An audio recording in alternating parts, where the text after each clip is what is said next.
जिसने remote control का आरोप झेलने वाले एक प्रधानमंत्री को देखा है, जिसमें एनएससी सुपर पावर होती थी और 2004 से 2014 के बीच में एनएससी को बनाया गया था, लेकिन ये रिमोट कंट्रोल वाली सरकार है। जनता दल यूनाइटेड के प्रवक्ता साहब जवाब दीजिए, ये बिहार से रिमोट चलेगा, इसका पटना से रिमोट चलेगा?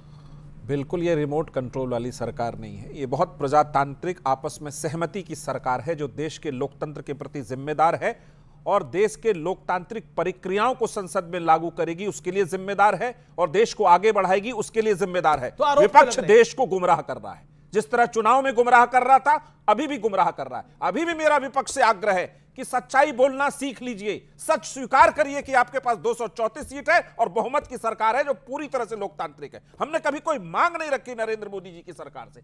एनडीए में हम घटक दल आज के नहीं है, वे नीतीश कुमार, जॉर्ज फर्नांडिस, अटल बिहारी वाजपेयी ने मिलकर एनडीए खड़ा किया था। 26 साल ये जो तरीका है ना, आप बोल रहे थे, मैं आपको सुन रहा था, आपके बीच में वो नहीं बोले। देखिए अब आप एनडीए को भी 1 मिनट तो देंगे ना, आपको पौने 3 मिनट सुना गया। ये जो विपक्ष का स्वभाव है ना कि दूसरे को बोलने भी नहीं देंगे, टीवी डिबेट में ये हाल है। जातिगत जनगणना पर अगर ये आएंगे ना, कर्नाटक में कराया हुआ है, डेटा नहीं देना चाहते। प्रणब मुखर्जी जब थे उन्होंने कराया पूरे देश में, राहुल गांधी डेटा पचा गए, खा गए, पता नहीं क्या हुआ उस डेटा का। जातिगत जनगणना हुई थी, वो कांग्रेस आज तक उस पर जवाब नहीं देती। तेलंगाना में करा लीजिए, हिमाचल में करा लीजिए, कहीं नहीं, चुप है। आपकी जहां जहां समर्थन वाली सरकार है वहां भी करा लीजिए, जैसे पंजाब बोल रहे हैं। जातिगत जनगणना या जाति के विकास से इनका कोई लेना देना नहीं है, इनको सिगुफा छोड़ना। और हम बताते हैं आपको, अगर बिहार ने इसको कराया तो कमिटेड होकर के अति पिछड़ों का रिजर्वेशन बढ़ाया। और हम मानते हैं कि देश में सबसे ज्यादा पिछड़े और को सबलता नरेंद्र मोदी जी की सरकार ने दिया। 29 मंत्री हिंदुस्तान में पिछड़े जातियों का हिंदुस्तान में कभी नहीं बना, ये गर्व की बात है सरकार, ये प्रजातांत्रिक सरकार। जी अब मेरे को आरजेडी के पास जाना है, कंचना यादव, फिर मैं भारतीय जनता पार्टी के पास आऊंगा। मैं पहले कंचना यादव, तमाम बातें हैं अपनी जगह, लेकिन राजनीति तो अपने तरीके से चलेगी। लेकिन राजनीति का मतलब ये तो नहीं है कि अगर कोई चुनी हुई सरकार है, आप बार बार बोले, मतलब फॉरेन मीडिया में इंटरव्यू दिया राहुल जी ने और ये कहने का प्रयास किया कि ये सरकार तो गिर जाएगी। मतलब आप इंटरनेशनल मीडिया को इंटरव्यू दे रहे हैं, मोदी बोल रहे हैं G7 में हम मजबूत देश हैं, ये सरकार मजबूत है, और राहुल गांधी एक अखबार को, इंटरनेशनल न्यूज़पेपर को इंटरव्यू दे रहे हैं और उसमें कह रहे हैं ये सरकार कमजोर है, गिर जाएगी, ये चलने मिलने वाली नहीं है। देखिए, अगर राहुल गांधी जी आपके चैनल को इंटरव्यू नहीं दे रहे हैं तो आपका और उनका मसला है, उनसे पूछिए। लेकिन आपने जातिगत जनगणना की बात कही और मेरे को पैनलिस्ट जो जदयू के प्रवक्ता है उन्होंने बहुत ही एकदम सीना ठोक कर बोला कि जातिगत सर्वे हमने बिहार में कराया, ओबीसी SC ST का आरक्षण बढ़ाया, हम भी थे उस सरकार में और हमारे होने के बाद तब आपने वो करवाया था। नीतीश जी उसके मुखिया थे। एक सेकंड नहीं, अब आप बोल रहे बीच में ये अपडेट नहीं है, इनको मैं ऑर्डर आया था ना, आप सरकार में नहीं, ये अपडेट नहीं है, इनको नहीं थे, गूगल कर लीजिए, ये सरकार में थे क्या? आपको विपक्ष के नेता थे भाई। आप अपडेट नहीं हो, एक मिनट दीजिए, नहीं हो, आपको अपडेट कर देती हूँ। जातिगत सर्वे कराना हुआ, एक सेकंड, अरे कंचना जी बोलेंगे, जातिगत सर्वे कराना हुआ, बीजेपी के पेटिशनर पटना हाई कोर्ट जाकर रोक लगाए, यहाँ तक पहुंच गए और उसके बाद जब जातिगत सर्वे हो गया, एक सेकंड चुप करिए ना, जब हो गया हमने ओबीसी SC ST का आरक्षण बढ़ाया, पटना हाई कोर्ट ने उसको क्वेश्चन कर दिया। दिस इज नॉट जोक, ये जोक नहीं है, मैडम मुद्दा है। शेम ऑन यू कि बीजेपी के पेटिशनर उसको खारिज करवाए, वो आप एक आपको नहीं पता बीजेपी के साथ सरकार में है कि हमने आरक्षण बढ़ाया, सीना ठोक कर बोले आरक्षण। मैडम मैं सीना ठोक के सबको कहता हूं, लालू यादव अति पिछड़ों के आरक्षण के खिलाफ थे। नीतीश कुमार ने वर्गीकरण किया, अति पिछड़ों को आरक्षण दिया। नीतीश कुमार ने अति पिछड़ा आयोग बनाया जिसकी जांच के लिए कि समाज में पॉलिटिकल स्थिति क्या है। मैडम क्या बात कर रहे हैं लालू यादव, लालू प्रसाद यादव महिला आरक्षण के खिलाफ थे। जवाब दीजिए महिला जी, जवाब दीजिए। लालू जी महिला आरक्षण मेरा निवेदन है, एक करके सब बोले। आप अपनी वो 40 सेकंड बात रखें। लेकिन देखिए एक सेकंड आपके बीच में बोले, मैंने उनको रोक दिया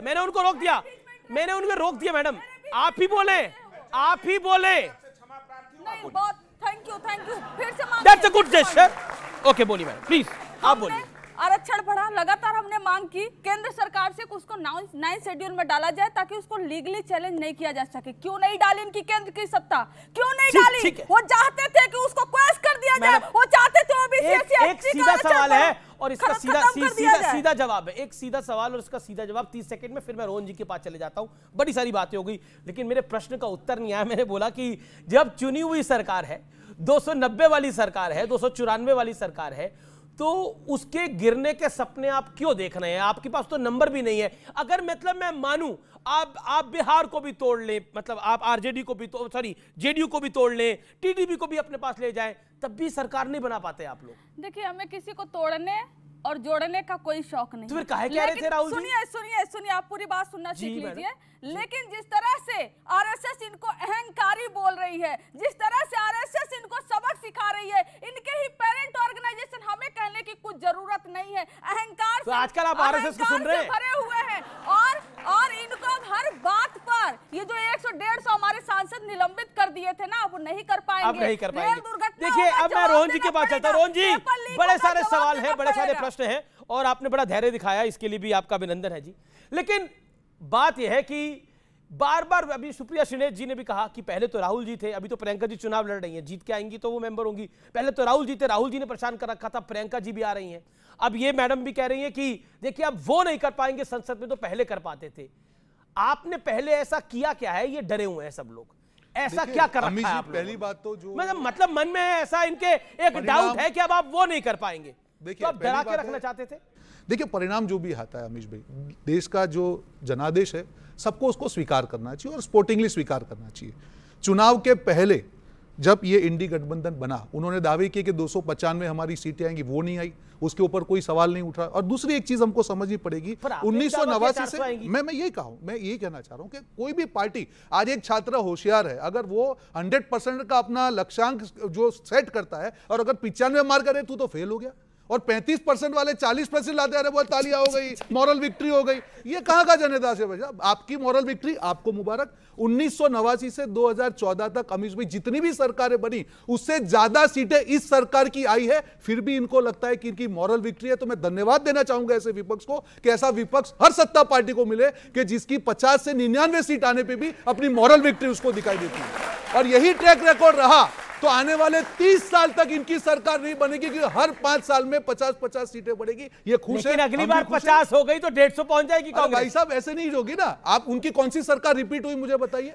आज मैं एक और एक चीज कहना चाहूंगा अमीश भाई, देखिए जनादेश का स्वीकार करना चाहिए। और आज इन्होंने तय किया हुआ था कि ईवीएम पे ठीकरा फोड़ना है। जो 50 से 99 हो गए, खुश हो गए। सुन लीजिए, मैं आ रहा हूं। नहीं, जरूरी है, बीच में नहीं बोला किसी का। नॉन स्टैंडिंग नहीं, अमीश भाई, non standing government Bharatiya Janata party retain कर पाती है। गुजरात में 25 साल है। एग्जैक्टली। और ये जोरदार तालियां होनी चाहिए के अंदर 20 साल 15 साल के बाद पहली बार यह हुआ है देश के इतिहास में, दूसरी बार हुआ है कि तीसरी बार किसी एनडीए गठबंधन जैसे गठबंधन को देश ने चुना। बिल्कुल, हमको उसका गर्व होना चाहिए। राजेश गुप्ता जी, रोहन गुप्ता ने बहुत साफ गोई से बात बोली कि हमने अपना टारगेट सेट किया 100 का, हमारे नंबर आए 95 और सामने वाले के जो नंबर हैं वो उनके सामने है।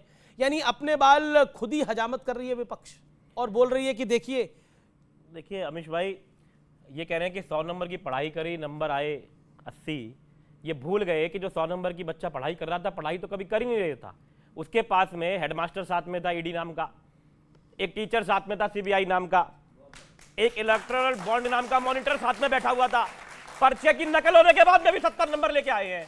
पूरे पर्चे नकल मारे हैं इन्होंने ईमानदारी से चुनाव नहीं लड़ा। इन्होंने एक माहौल, एक बवंडर, ED, CBI, income tax, electoral bond और बुरा मत मानना मीडिया, उसके साथ में पूरा एक माहौल बनाया। 400 पार, अब की बात 400 पार। उसके बावजूद भी 272 भी नहीं आई, इसलिए हार है। ये मोरल विक्ट्री हमारी नहीं है, आपकी हार है। आपको इस बात को समझना चाहिए। आपने इतना कदर बचाया, आपने कहा आदमी ने यहां तक कह दिया मैं पैदा ही नहीं हुआ, अपनी मां का अपमान है ये। मेरा ये कहना कि मैं पैदा नहीं हुआ, मैं तो प्राइम मिनिस्टर नहीं, मैं तो देवता हूं, मुझे तो डिवाइन लगाई नहीं बोला उन्होंने। हमारे इंटरव्यू में बोला, बिल्कुल नहीं बोला प्रधानमंत्री जी ने ये नहीं बोला। इतना उन्होंने बोला मैं बायोलॉजिकली पैदा हुआ हूं, लेकिन उन्होंने जब सवाल पूछा कि आप इतनी मेहनत कैसे कर लेते, नहीं